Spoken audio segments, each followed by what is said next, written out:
c'est le besoin forcené d'une... Je vous dérange pas, mesdames, d'une certaine communauté d'intérêt de diriger le monde entier pour en tirer le maximum de profit. Périssent les nations pourvu que nous nous enrichissions, telle est leur devise. Des peuples d'esclaves au service de leurs intérêts financiers, voilà ce que nous sommes pour eux. Voilà ce qu'ils veulent. Voilà ce qu'ils ont entrepris au sein de nos démocraties déclinantes. Tout est bon pour s'enrichir. L'appel à la peur, le trou dans la couche d'ozone, le réchauffement climatique, tarte à la crème des écolos, les manipulations génétiques des hommes et des plantes, la mise en coupe réglée du secteur de la santé à la faveur des menaces d'épidémies sciemment diffusées. Le fléau mondial du sida est devenu la source essentielle des profits des laboratoires pharmaceutiques. La pénurie, la famine, sciemment provoquée dans les pays défavorisés. Aujourd'hui, la crise financière pour laquelle les peuples sont appelés à secourir les banques défaillantes pour avoir été trop gourmandes. Pour notre peuple, difficulté de vie, menace de licenciement, chômage avec son cortège de drames humains. Pour ceux qui en profitent, emploi hautement rémunéré maintenu, parachute doré malgré la ruine de leur entreprise due à leur incompétence ou à leur imprudence, enrichissement scandaleux au moyen des stocks options.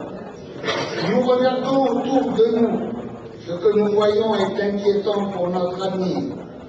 L'immigration que nos dirigeants actuels déclarent choisie, alors que pour notre peuple, elle est subie, est devenue incontrôlable.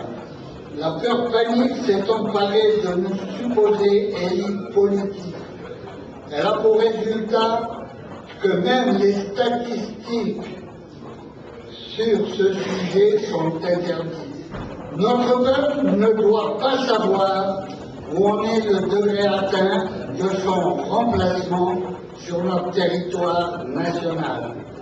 Les clandestins défilent ouvertement dans nos rues, occupent des immeubles, des salles municipales et même des églises. Ils violent ainsi délibérément nos lois, aidés par toutes sortes de complices, sûrs de leur impunité, du fait de la défaillance coupable des pouvoirs publics. Le livre prémonitoire de Jean Raspail est de nos jours largement dépassé. Ils arrivent chez nous, certes par bateau, mais aussi par train, par camion, à pied, à cheval et en voiture. C'est un déferlement continu d'arrivées en masse que rien n'apparaît, faute de le vouloir. Cette marée montante nous submergera si nous nous prenons garde.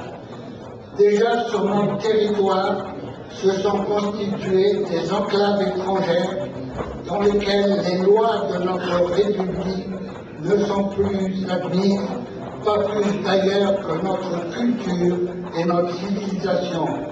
Ils veulent que soit appliquée notre loi, celle de la charia, qui fait de la femme un objet sexuel, une machine destinée à la procréation, source essentielle des revenus du ménage.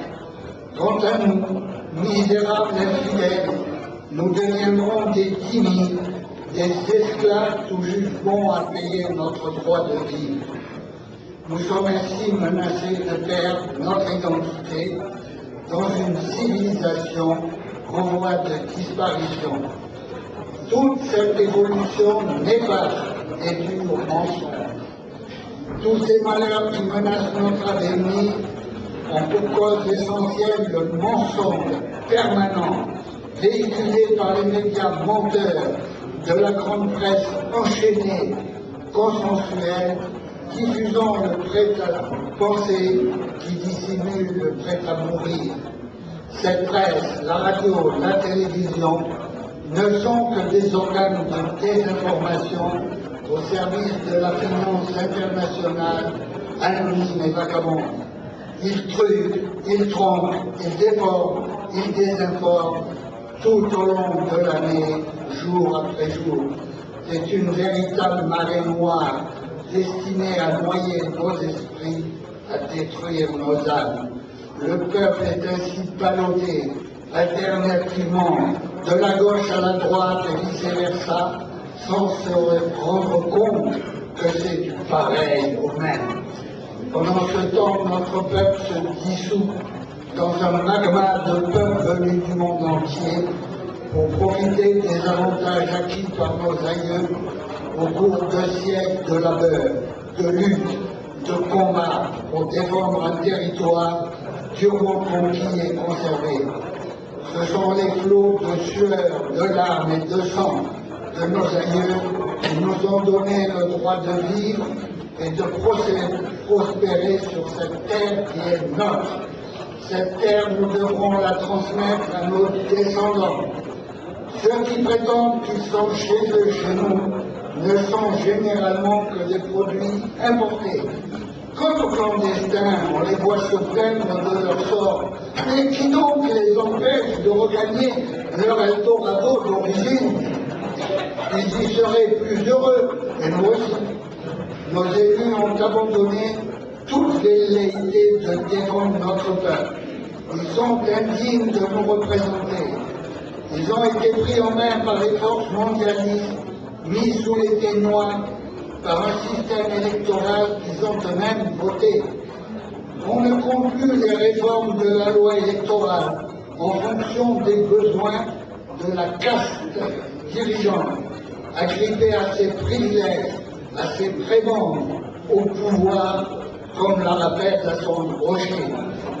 Le peuple, dans sa grandeur naïve, croit avoir choisi des représentants alors qu'il n'a désigné que ceux choisis par d'autres. Or, des partis politiques du consensus mou, du prêt-à-penser, du politiquement correct, aucune idée, aucune réflexion, aucune pensée ne peut être exprimée. La sourcilleuse police de la pensée veille. Pour les iconoclastes, c'est la ruine et parfois aussi la prison. À part le choix négatif de la suspension, le peuple souverain est totalement muselé et ses seuls choix sont abusivement orientés. Nos élus sont devenus des instruments de la mondialisation dont l'étape préalable est l'Europe supranationale. Croyez-vous que le désir forcené, la hargne des élus pour faire adopter la constitution de l'Europe supranationale soit destiné à servir le peuple plutôt qu'à la servir? Il faudrait bien naïf pour le croire. La situation que je viens de décrire est grave, mais elle n'est pas irréversible. Ce que des élus peureux, lâches, pleurent, et bien trop souvent corrompus ont fait, d'autres élus plus attachés au respect des droits du peuple souverain peuvent y remédier et rétablir le souffle puissant de la liberté. Liberté de penser, liberté d'exprimer sa pensée, liberté d'avoir une opinion non consensuelle, liberté de croire, liberté de vivre dans le cadre de notre culture et de notre civilisation chrétienne. Liberté de dire que nous ne voulons pas de cette charia destructrice de notre identité. Mes amis vont vous donner toutes les raisons d'espérer. Donc il y aura dans notre patrie des patriotes destinés à agir, à mettre leur peau au bout de leurs idées, rien n'est définitivement perdu. Pour ma part, je crois que la France est immortelle. Je crois que les patriotes présents dans cette salle seront capables de relever notre emblème national et de le conduire à la victoire.